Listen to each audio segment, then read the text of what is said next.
Ciao amici, eccoci nuovamente al buio. Oggi faremo qualche test con due filtri della Freewell, uno che dà un simpatico effetto molto simile ai vecchi obiettivi anamorfici, quelli usciti più o meno negli anni 50, ovviamente solamente l'effetto del flare sulle luci, e ne approfitto con questa luce, la luce di questo bel lampione che c'è qui, e vedremo che cosa si può fare. Ne abbiamo due tipi, uno di colore ambrato e uno di colore blu. In questo caso, visto che la luce è già di un certo colore ambra, utilizzeremo quello ambrato.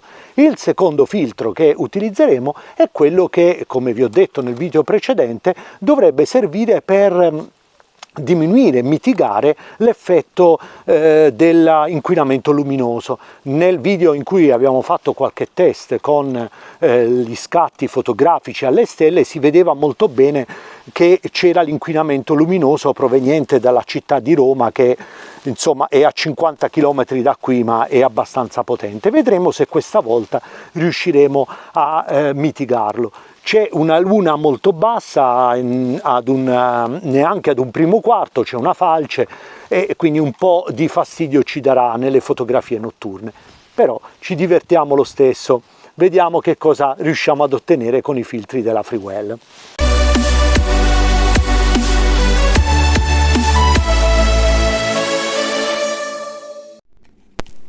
Il formato anamorfico è stato introdotto negli anni 50 per invogliare le persone a ritornare al cinema e non rimanere a casa a vedere la TV.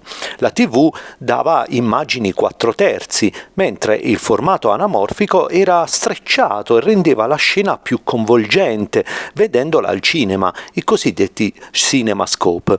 Fu introdotto quindi un formato 2:4 2,4:1, cioè l'immagine aveva la lunghezza 2,4 volte più grande dell'altezza.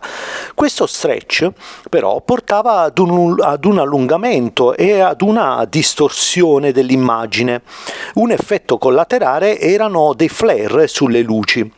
Il filtro della Freewell ripropone appunto questi effetti che ricordano l'anamorfia nel cinema. E infatti è possibile, ruotando la ghiera come al solito, avere l'effetto flare sia in modalità verticale che in modalità orizzontale, come sempre. Ed eccoci al campo di volo. Avendo un sole che si trova alle spalle, faremo un test con un filtro ND variabile della Freewell. Quindi volando verso il sole lo sistemeremo in modo da avere una buona esposizione con 30 fps, un sessantesimo di secondo, per dare quell'effetto motion blur. Ovviamente volando al contrario, quindi con il sole alle spalle, il filtro variabile ci permetterà, variandolo appunto, di avere sempre una buona esposizione con lo stesso frame rate e lo stesso shutter speed. Vediamo come fare a regolarlo. Il filtro variabile ND è formato da due filtri polarizzatori, uno sopra l'altro. Ruotando uno di questi otteniamo una diminuzione della luce che passa tra i due polarizzatori. Teoricamente, se non ci fosse un blocco meccanico, si arriverebbe ad un angolo di rotazione per cui il passaggio della luce è molto vicino allo zero. Ovviamente diversi produttori bloccano la rotazione fino al valore di assorbimento, cioè allo stop, che intendono raggiungere. Nella ripresa video manuale è semplice utilizzarli, perché man mano che si riprende e cambiano le condizioni di luce si può ruotare la ghiera per avere sempre la giusta esposizione. La fluidità di rotazione in questo caso è molto importante. Nell'uso con i droni, purtroppo, è necessario comunque atterrare e girare la ghiera per ottenere l'esposizione giusta a seconda del verso in cui si volerà.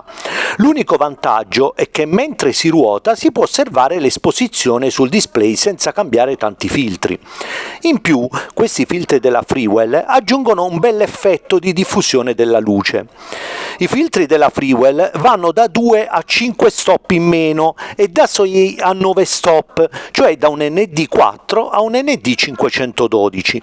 Certo, i filtri variabili sono comodi da utilizzare al posto di quelli fissi, ma se non si sceglie la giusta esposizione si rischia di avere un effetto collaterale che è il cosiddetto effetto AX, dovuto alla luce che passa tra i due filtri sovrapposti. Ecco perché bisogna rimanere intorno ai 3-4 stop di variabilità per ogni filtro.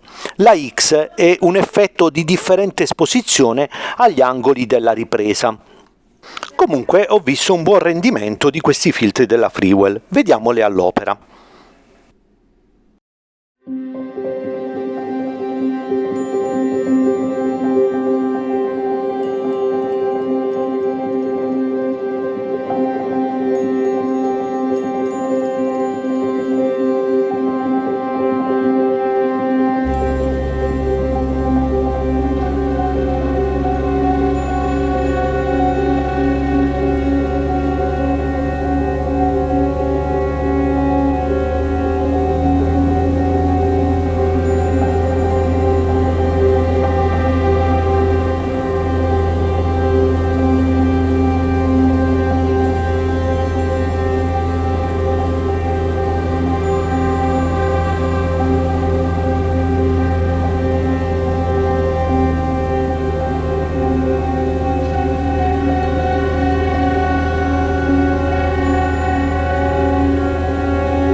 Il filtro Light Pollution Reduction o LPR si prefigge di ridurre l'alone provocato dalle illuminazioni. La sua colorazione bluastra tenderà a rendere un po' più freddi i colori, sia nelle riprese che nelle fotografie. Non vi aspettate di fare migliori fotografie astronomiche come abbiamo visto in un precedente video, perché diminuisce leggermente la luce che colpisce l'obiettivo. Ha però un'ottima resa per le riprese notturne, evitando appunto le luci troppo accese tipiche del DJI Mini 3.